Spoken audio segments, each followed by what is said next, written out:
Opa, bideo honetan lau ariketa batera egingo dugu. Oso antzekoa direlako. Zergaiti dira antzekoak? Hemen, bigarren mailako ekuazioak izan arren, ikusten dugu, hau da, danak itxura honetan ipinita daude, ekiz karratu bat agertzen da, baina batzuetan gerta daiteke B biderkagaia, hau da, koefizientea ekizena, 0 izatea edo C 0 izatea. Kasu honetan esango dugu ekuazioak ez direla osoak, ez daudela osatuak. Guk hemen ikusiko dugu zein dan A lehengo J ariketa honetan, ikusten dugu hiru dela ekizkarraturekin biderkatzen dagoena. B -12 ekizekin biderkatzen dagoena, eta C hemen ez da agertzen, hau da, gai askea 0 da. K kasuan, antzeko zerbait gertatzen da. B -5 eta C 0 da. Biniko dut hemen. A bi da. A bi da, hau da, ekizkarraturekin biderkatzen dagoena, B -5 eta C 0. Beraz, kasu bi hauetan C 0 da. Nola jokatzen dugu lako kasuetan? Beti egingo dugu bardin.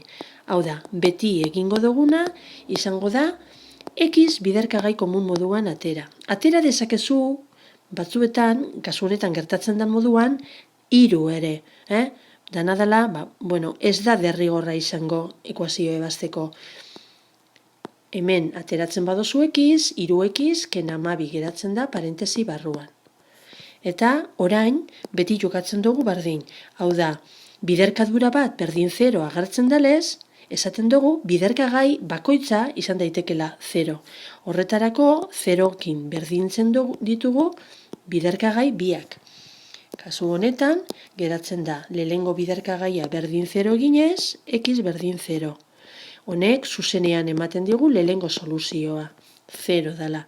Eta bestiak, 3 ekiz ken 12 berdin 0, lehen mailako ekuazio erreza dugu ebazteko, eta soluzioa, ikusten duzu, dala, ekiz azpibi, dala, 12 eren, hau da, 4.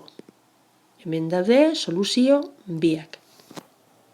K kasuan ere, ikusten dugu C 0 dela, beraz, berdina egingo dugu.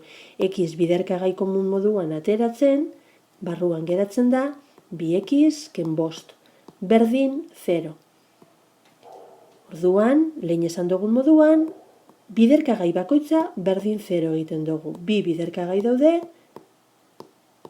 eta berdin 0 agertzen dalez emaitza moduan, gure soluzioak dira bata lehengoak ematen diguna, ekiz azpi bat berdin 0, eta bigarrenak emango diguna, ekiz azpi bi berdin 5 erdi egin dezakezuzu, bigarren ekuazio hori txikia, eta egiaztatu horrek direla emaitzak. L eta M kasuan beste gauza bat gertatzen da. A bederatzi izan da, hau da ekizkarraturen biderkagai koefizientea, B 0 dugu, hau da ez dago ekizdun gairik. C badago eta C da azken gaia, gai askea, ekiz barik agertzen dana. M ekuazioan A 3 da, B 0, ez dagoelako ekizdun gairik, eta C -6. Nola jokatuko dugu B 0 deneko kasuetan? Ez dugu formularik erabiliko.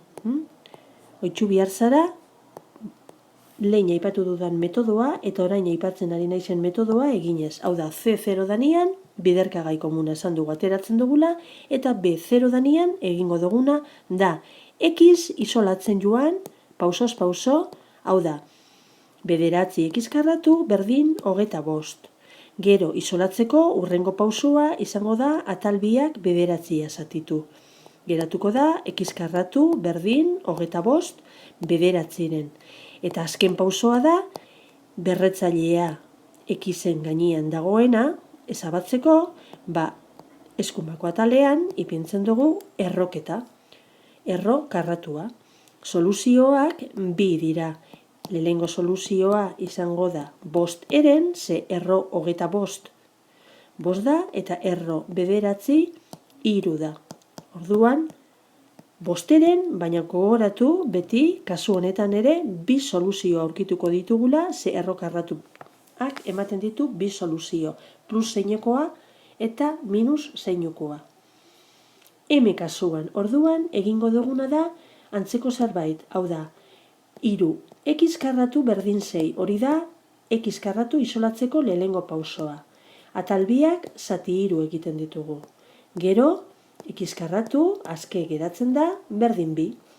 Orduan, azken pausoa x guztiz askatzeko, da berretzaile hori bere gainetik kentzea, eta horretarako erro karratua ipintzen dugu beste atalian. Honek ez du emaitza zehatza emoten. Ez duzu kalkulatu behar, utzi dezakezu honela, baina gogoratu emaitz bi daudela. Bata, kalkulagailuarekin egingo bagendon, ematen digun zenbakiaren positiboa eta negatiboa. Beraz, ezaztu soluzio biak ipini behar dituzula. Plus zeinukoa eta minus zeinukoa.